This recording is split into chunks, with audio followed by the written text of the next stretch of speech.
Global events affect foreign concessions in Tianjin. 30岁以下的德国男性要回国参战。 Conspirators face retribution during the war. 于是制成参加抗日杀贼团。 An assassin talks about the fate traitors operating in Tianjin will face when exposed. 向英方提出最后通牒。 Tianjin is caught in turbulent times during the 20th century.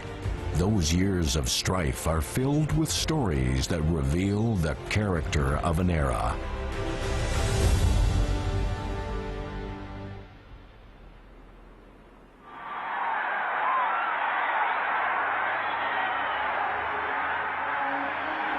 In the summer of 1919, the world is a different place. In London, a victory parade is held. The cheering of hundreds of thousands of people will ring out across the Thames. 8 months earlier, German Kaiser Wilhelm II's army was defeated, and World War I came to a close.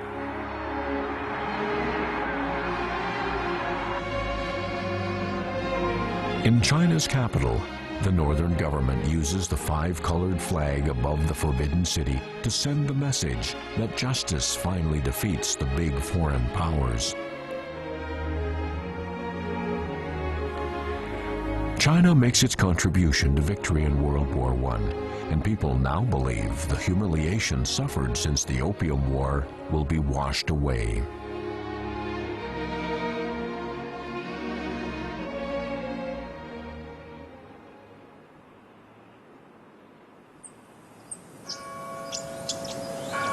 "120 kilometers away in Tianjin, people in the British and French concessions gather at church and weep with joy.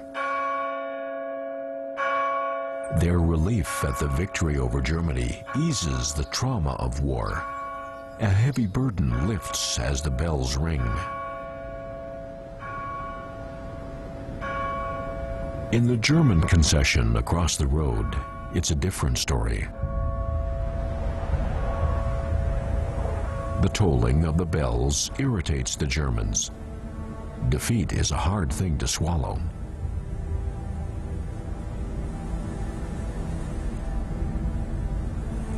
That was a symbolic day in the history of Tianjin. The smiles of the victors stand in stark contrast to the tears of the defeated. The mixed feelings create tension. In Tianjin, the conflict has yet to end.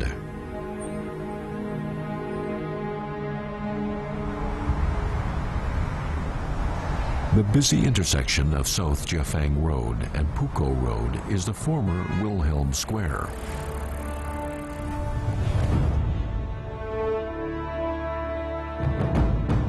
It's where the Germans erected a statue of the Frankish hero Roland, proudly bearing a sword and gazing out over the square.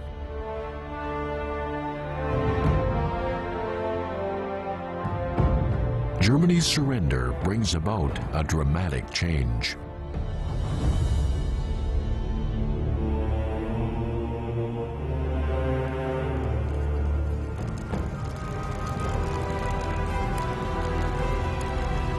Numerous torches light up the night as drunk and restless British and French residents swarm into the square.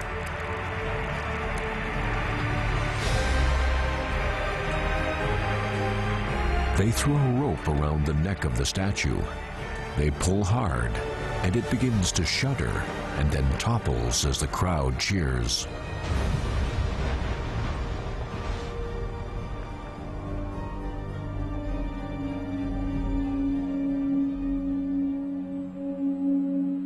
This historic scene is witnessed by a prominent German within the concession, whose spiritual world collapses along with the statue.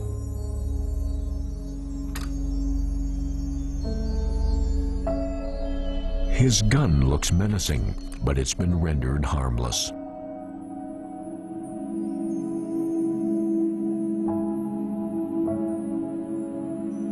Constantine von Hann serves in the German army from the age of 20. He then comes to China after his military service ends. His excellent military record leads him into the service of Li Hongzhang as an advisor. He trains army units and builds artillery batteries in Tianjin. His career in China becomes successful, and after decades of effort, he realizes his dream of being rich.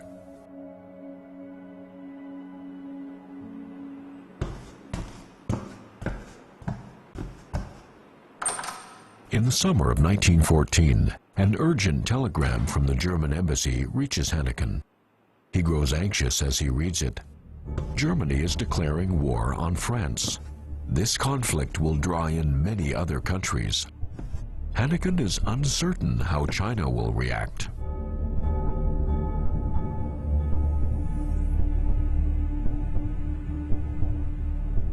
As the war begins, the question of whether to participate turns into a debate between Li Yanhong, President of the Republic of China, and his premier, Duan Qirui. In the concessions, the relationships between people of different countries are tense. They all hope China would take their homeland side or remain neutral.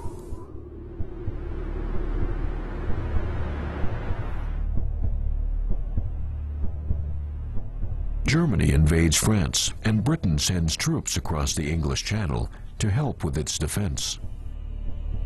The concessions may be a long way from the battlefield, but the harmony among the Europeans begins to disintegrate and turn to hatred. The British hang a sign at the gate of Victoria Park saying, "Barbarians and dogs are not allowed in." The Germans respond with a slogan on the wall saying, "God punishes Britain." 一战刚刚爆发，在天津的德国人呢，就接到政府的命令，要求凡是30岁以下的德国男性要回国参战。那么许多德国人就纷纷离开天津。不久呢，德国政府再次下了命令，凡是40岁以下的男性要去青岛参加军事训练，等候政府调遣。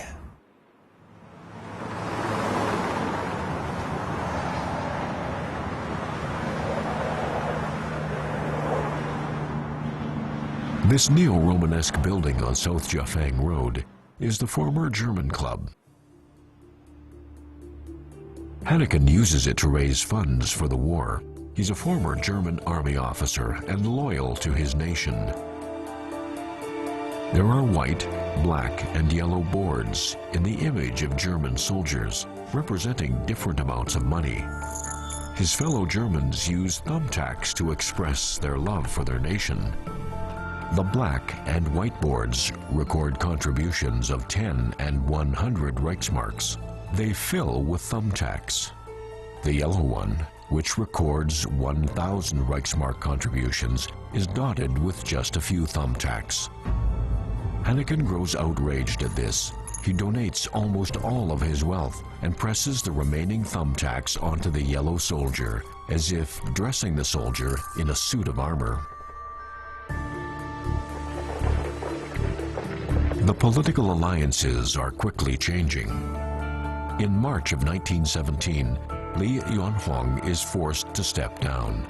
Duan Qirui, winner of the power struggle, declares that China will join the Allies and send laborers to Europe.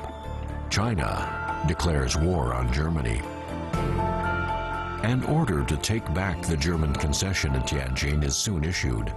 The Chinese government begins to repatriate all Germans in China and confiscates their property.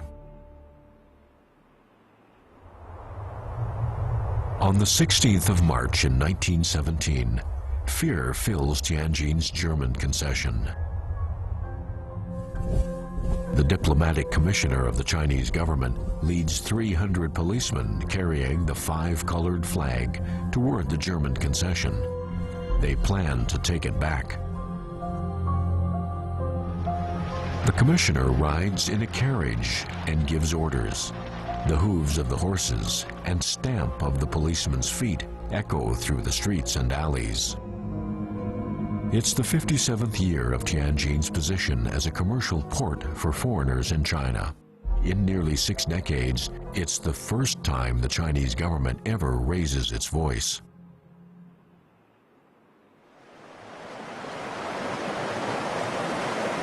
A century ago, the busiest docks in Tianjin are on the western bank of the Han River. Weathered remnants of those docks are the only reminders of that prosperous time. In January of 1919, hundreds of Germans boarded ships here and were repatriated to their homeland. Germany's defeat is a disaster for Hanneken. His name and those of his family appear on the first list of Germans forced to leave. He uses all his connections in a failed effort to remain in China.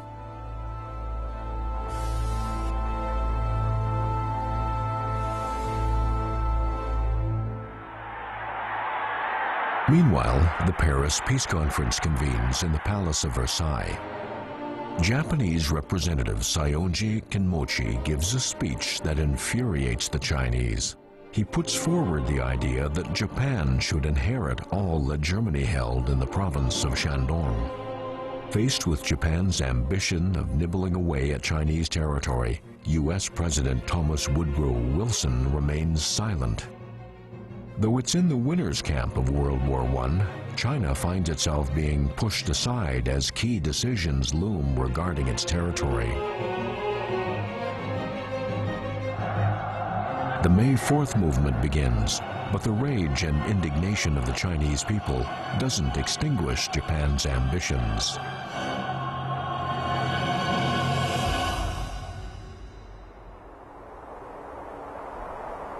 Today, the buildings of this relatively well-preserved block in the former Japanese concession are unlike those of other concessions. Most are apartment buildings. Only a few are villas. The Japanese in the concession include officials, concession managers, merchants, doctors, teachers, artists, lawyers, even prostitutes and former samurai warriors. People from all walks of life live in a fantasy-like society that flourished in the concession. 1901年的时候，日本在天津的侨民有1201个人。1906年的时候呢，他到了1769个人。七七事变以后，在天津的日本侨民超过了7万。 Heping Street passes through the Japanese and French concessions. The street is located within the Japanese concession. It's crowded with shops, theaters, restaurants, hotels, and tea houses, and is the busiest street in the Japanese concession. Nobles and business elites visit the street every day. People of various classes come here. In those days, the Green Gang is a Chinese gang with a long history. Its members turned the area into the largest smuggling and drug trafficking center in northern China. Restaurants and foreign firms become tobacco houses and prostitution dens.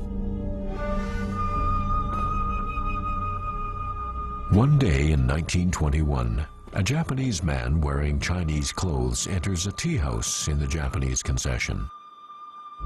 Kenji Duhara is the assistant to the Japanese military attaché in China. He is seeking a notorious gang member to ask him to become a teacher.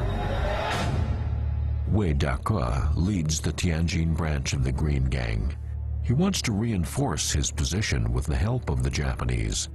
He accepts Kenji Duhara as a disciple, not realizing that he is being drawn into a Japanese scheme.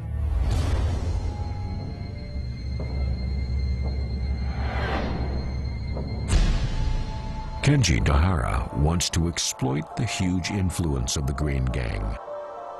Both men have secret agendas and plan to take advantage of the other.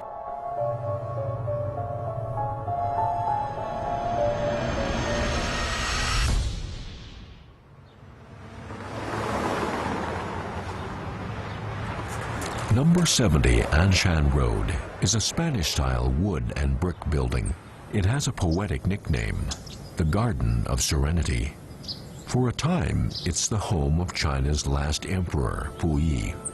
The young man moves here when he's told he must leave the Forbidden City. Puyi is 19 years old in November of 1924 when he leaves the Forbidden City. 3 months later, the Japanese envoy helps him settle in the Japanese Concession.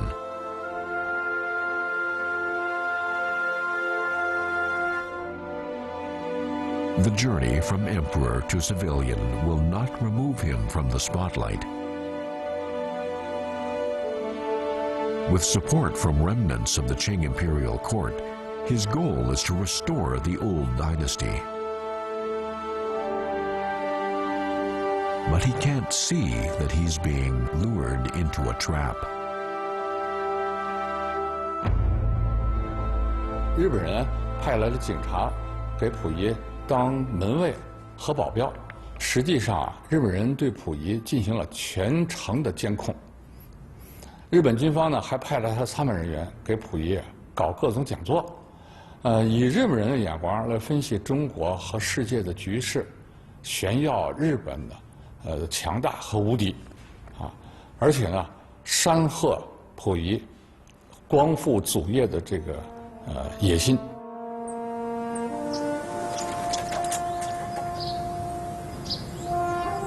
Puyi is not the only one the Japanese are watching. Tianjin's 5 Avenues district is filled with old European-style buildings. The neighborhood is now quiet and orderly. The plates on some villas carry the names of former owners. These people include presidents, warlords, and provincial military governors. In the turbulent era of the early republic, these up-and-coming military and political heavyweights find the space in the concessions to create a strong undercurrent in Tianjin. This villa is the former official residence of Yenwei Qing Williams. He served as Premier of China in 1926, but was eventually ousted by his rivals. From then on, he lives in seclusion in Tianjin, no longer involved in politics. But the city is not really the peaceful place of his dreams. Yen is often invited to Japanese parties. He writes in his biography that different political factions, such as the Jili clique, Anhui clique, Fengtian clique, and congressmen all stick to their own social circles and never associate with others.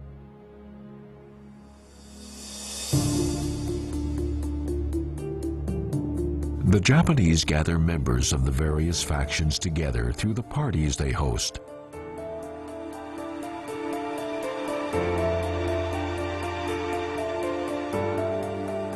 Amid a party atmosphere, faction members seem to forget the hatred that exists among them. These parties are well planned, but are about more than just serving a vintage wine or fine food. Each and every aspect is designed to help the Japanese figure out who their future partners could be and who might become a stumbling block. At each toast, smiles hide the scheme.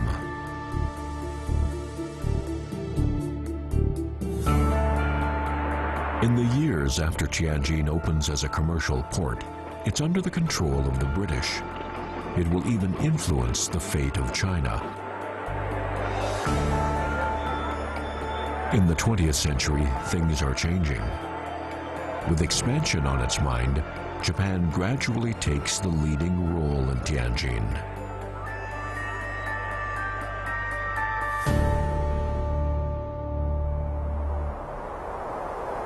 Tianjin's Balitai district has many key universities, but 90 years ago, it's nothing more than weed-covered fields.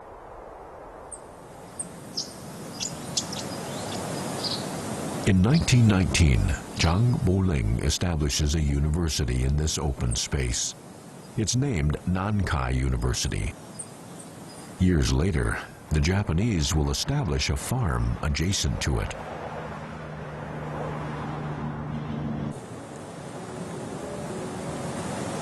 In October of 1927, a Japanese citizen is posted to the farm. He's not here to help till the soil. His assignment is to collect intelligence about Nankai University's anti-Japanese activities. Japan dislikes the activities of this university. In November of that year, Zhang Boling returns from a trip to northeast China. He immediately warns that they don't realize how dangerous the situation is until witnessing things in the northeast.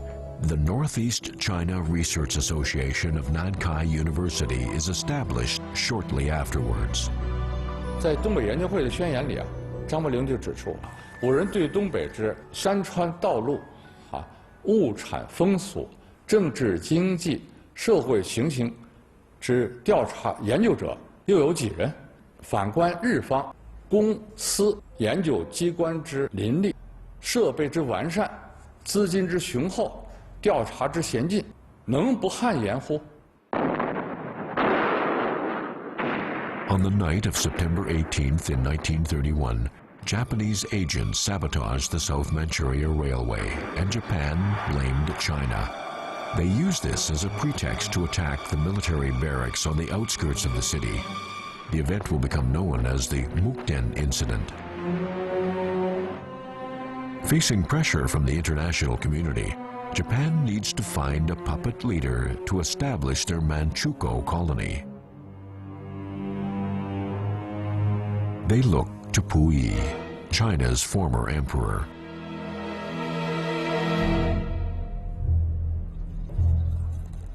Two months later, Kenji Duhara secretly returns to the Japanese concession in Tianjin. He takes up residence at the Tokiwa Hotel. An article in the social welfare newspaper the following day sends him into a panic. The newspaper reports all of his movements and even names the hotel he's staying at. He meets Puyi in the Garden of Serenity and explains that the Japanese army will support him in establishing Manchukuo in northeast China.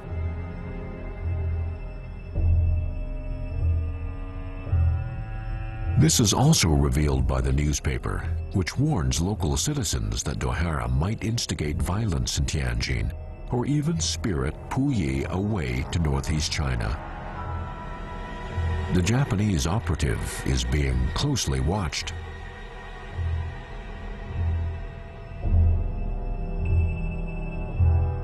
Wang Yimin is the leader of the Tianjin security force. With information provided by undercover agents, he knows every move Duhara makes in Tianjin. The Japanese agent decides to make use of his Green Gang connections.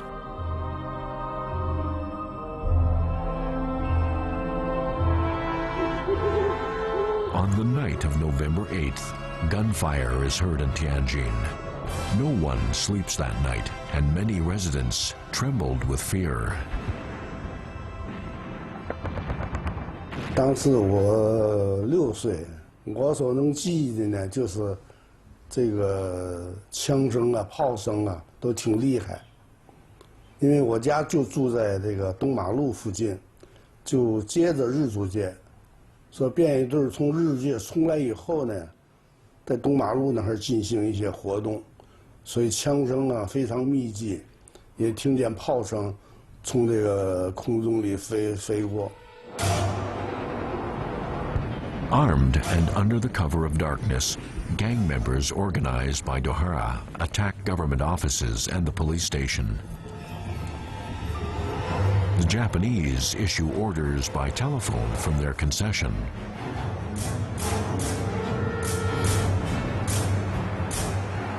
A battle rages in the street as Wang and his security force fight the attackers.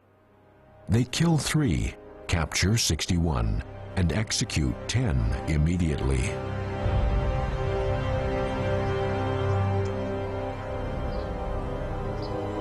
The terror vanishes in the early morning sunshine. But something has changed at the Garden of Serenity. Puyi is gone. Days later, he appears in northeast China. Soon, the puppet state of Manchukuo is founded, and Puyi is placed on its throne.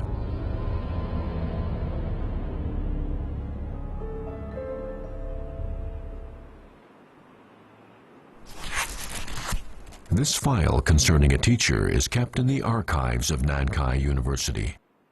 Grace Devine Leo is an American citizen, and in 1934, she and her husband settled in Tianjin's French concession. Her memoirs are a record of life in the concessions. In late July of 1937, it's hot, and Grace is sleepy. But the roar of aircraft awakened her. She's terrified by what she sees. In a letter to her family, she writes of how they stand on the roof in the sunshine and watch dozens of Japanese aircraft drop bombs. They hear the deafening explosions and watch fires erupt.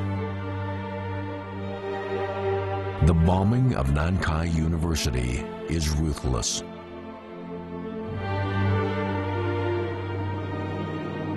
Grace witnesses the Japanese bombing of Nankai University and downtown Tianjin. The brutal assault lasts for 5 days and nights. Tianjin eventually falls to the Japanese army.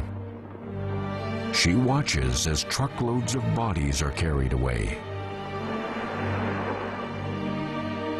The Japanese hold a grand ceremony as they enter the city.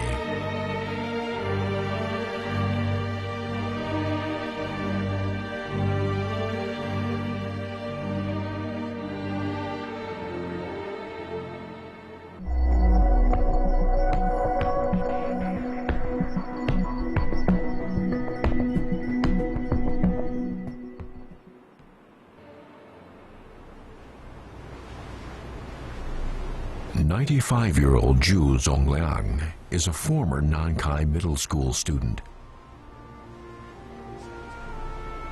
He and his family moved to the British concession to avoid the fighting. There he begins an association with a secret organization that begins with a question he asks about an explosive device. He is taking his first step on the road to becoming a legend. 我说为什么做燃烧弹？他说我们是进行抗日，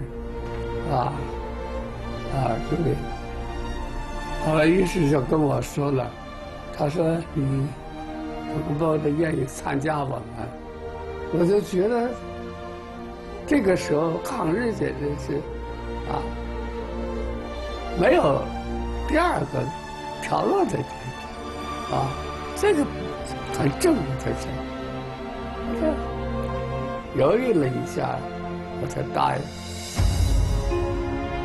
In 1937, a secret organization is established in occupied Tianjin. Its goal is to resist the Japanese and assassinate those who collaborate.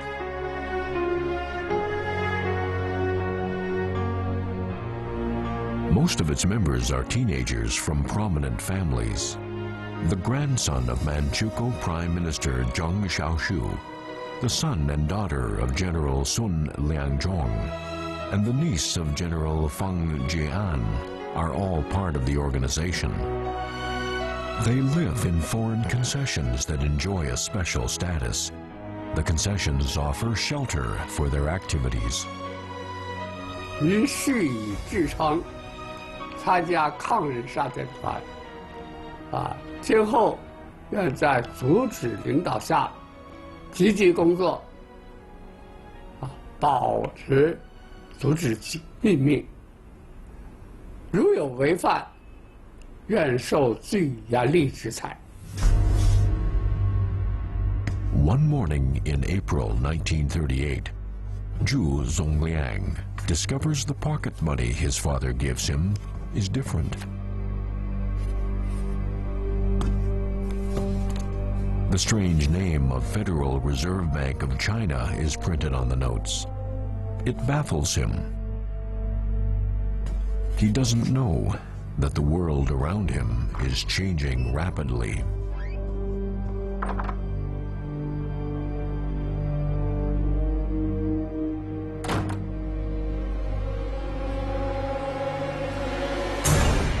After occupying northeast China, the Japanese army creates a pro-Japanese political system.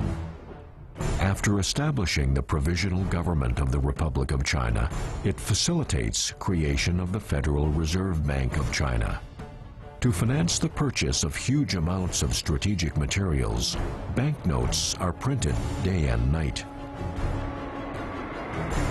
In February 1938, Chung Su-gang, the supervisor of Tianjin Customs, takes the post of manager of the bank's Tianjin branch. Chung studies in both Europe and America. With his doctorate in economics, he was appointed to the Chinese delegation at the Paris Peace Conference. In the 1930s, he edges himself into the upper strata of society as the commissioner in Peking of the Ministry of Foreign Affairs of the Republic of China.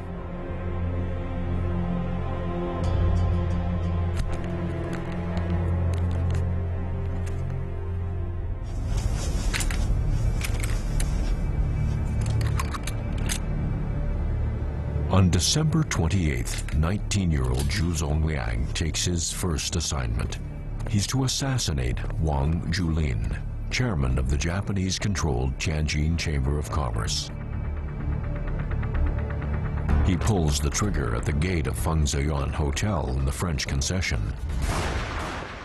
He succeeds, and the organization he belongs to becomes well known almost overnight.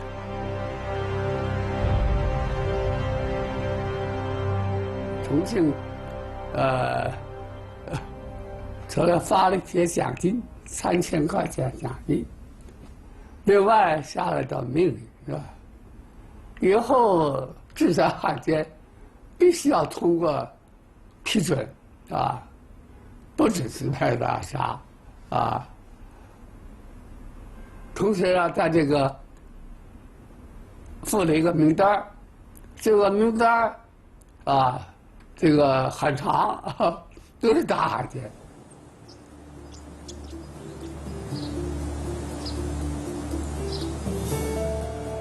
One of the names on this list stands out. It's Chung Su-gang. The encounter between the patriotic Jew and the traitor Chung is a dramatic story worthy of the cinema. Chung is in his 50s with thinning hair and gold-rimmed glasses. His license plate number is 1657. He lives in a garden house in the British Concession and enjoys watching movies. This is all the information Zhu is able to learn. It's enough, though, to plan an attack on Chung. 这走到大光明门口，看得一流无遗。这还是不易这个机会。 我可以啊，这上来怎么办？啊，决定做吧，做啊。 This European-style building on the bank of the High River is Daguangming Theater. Its appearance remains unchanged. On April the 9th of 1939, the American movie Gunga Din is showing. Chung and his family go to see it. As the movie is about to end, a notice saying someone is waiting to meet manager Chung outside the theater appears on one side of the screen. Chung stands up. His wife grabs his arm and asks him to sit down. His decision to stand will lead to his death. 刘医生跟我说，他看见这个，要站起来了，被他的老婆爱还是？哦。 我们大概不会错了。我从后面另外一个地方绕，我就在他后面的台去看，坐在他的后边，离开2个位置的地方，我自己定自己的神安定下来。就看那个电影，那个是枪，电影里的枪特别响，于是我的枪是打。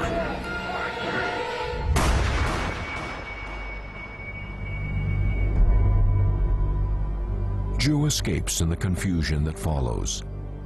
But the consequences of the incident are beyond his imagination. The assassination triggers a one-year political wrestling match between Japan and Britain. The British concession in Tianjin becomes the center of this storm. The municipal committee arrests 4 suspects.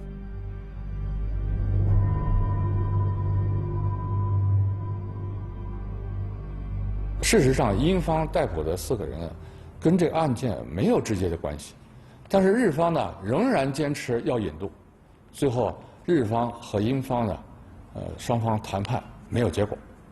5月31号，日本驻天津总领事向英方提出最后通牒，如果到了日期以后呢，他们要采取军事行动。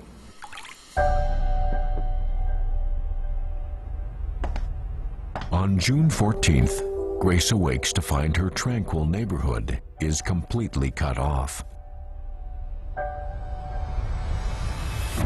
All the entrances to the British and French concessions are blocked by barbed wire. Residents going in and out must now be registered.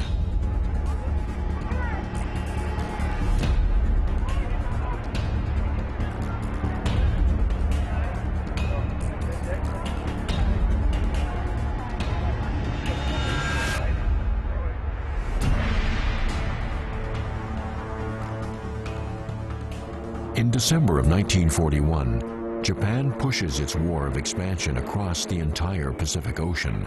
America and Britain officially declare war on Japan. The following morning, 30,000 notices are posted in Tianjin, explaining that Japan now considers Britain to be an enemy. Dozens of Japanese army trucks drive into the British concession. Armed Japanese soldiers arrest a large number of British and Americans. The Japanese army occupies the British concession. 星期一，我正在办公，我都听外头枪响，啪啪啪枪响。我回头上窗外一看呢，2大卡车日本兵，一会儿功夫日本兵都上来了，都带刺刀，都每个屋子都有啊，直奔我那屋去了。 告诉我们去跟着接收去，拿保险柜嘛的。回头我们再一看，这外国人已经压到楼底下，各大卡车上去了。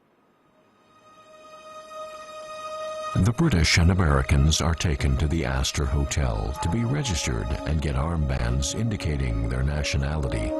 They are to always wear the armbands and always be ready to be inspected.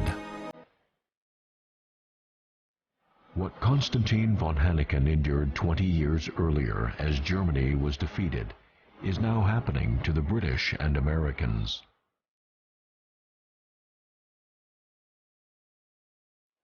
Japan and Britain reach an agreement to exchange consulate workers and their families. Britain Desmond Power is one of them. In his book, Little Foreign Devil, he writes that it's not a time to ask questions.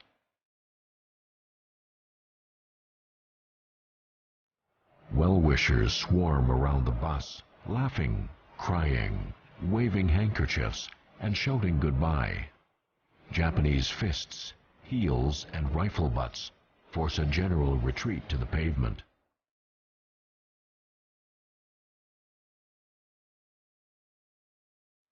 The remaining British and American nationals are sent to a concentration camp in Shandong province. They will spend 3 nightmarish years here.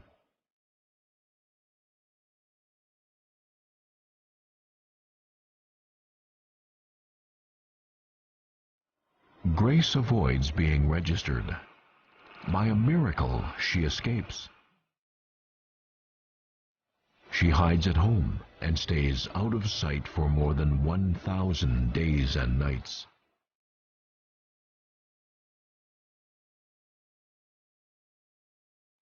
In the autumn of 1945, she finally sees the faces of her fellow citizens once again. On the 15th of August in 1945, Japan surrenders and World War II ends.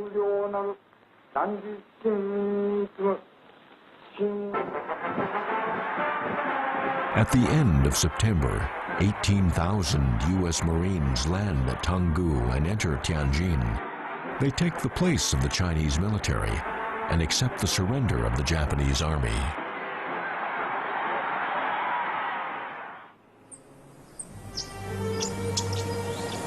After entering Tianjin, the U.S. Army sets up headquarters in this building.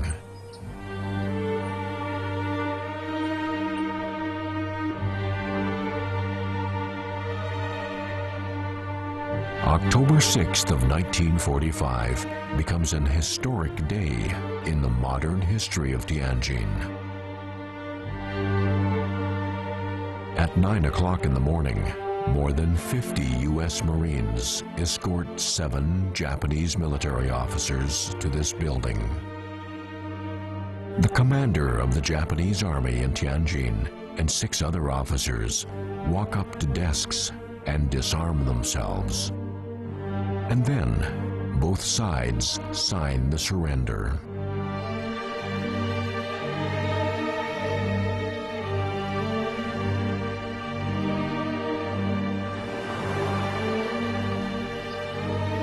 Less than 300 meters from the U.S. Marine Corps headquarters, several thousand Japanese are waiting in line. They are trying to send money to Japan at a bank.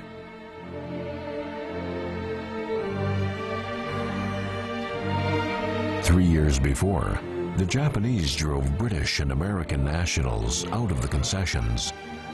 Now it's their turn to leave. Their only choice is to wait to be repatriated at some point in the future.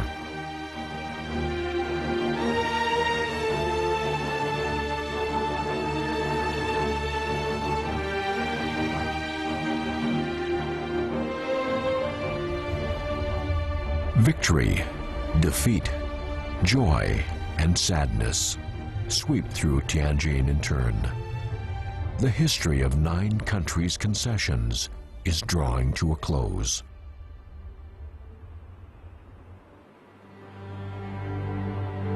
The story always returns to where it begins. In 1902, the American concession is incorporated into the British concession.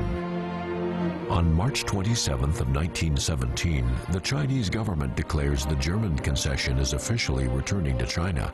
It becomes the first special district of Tianjin.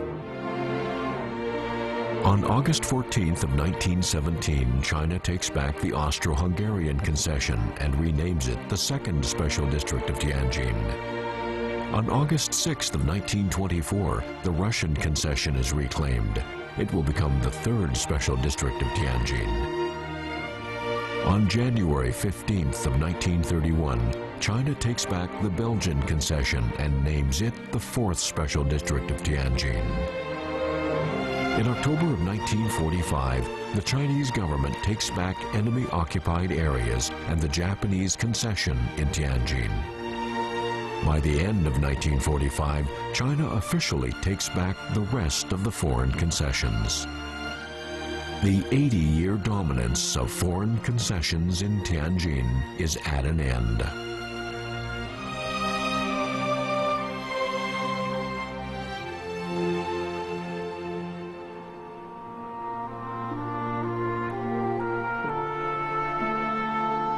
The 8 decades of control by 9 foreign countries leave many stories behind amid the splendor of the old colonial-style buildings.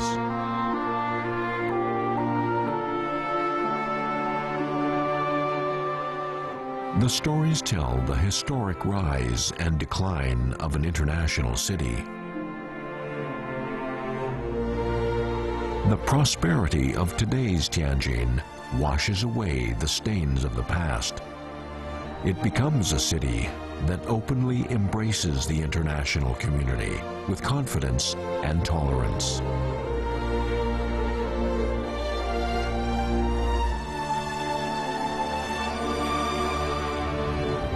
In August of 2013, Zhu Zongliang returns home to Tianjin after 70 years. As a young assassin, he escapes the dragnet of the Japanese in Tianjin, only to be arrested in Shanghai, where he is betrayed by a traitor. He is tortured by the Japanese, but survives. Zhu's destiny and that of Tianjin are intertwined in the rise and fall of international intrigue.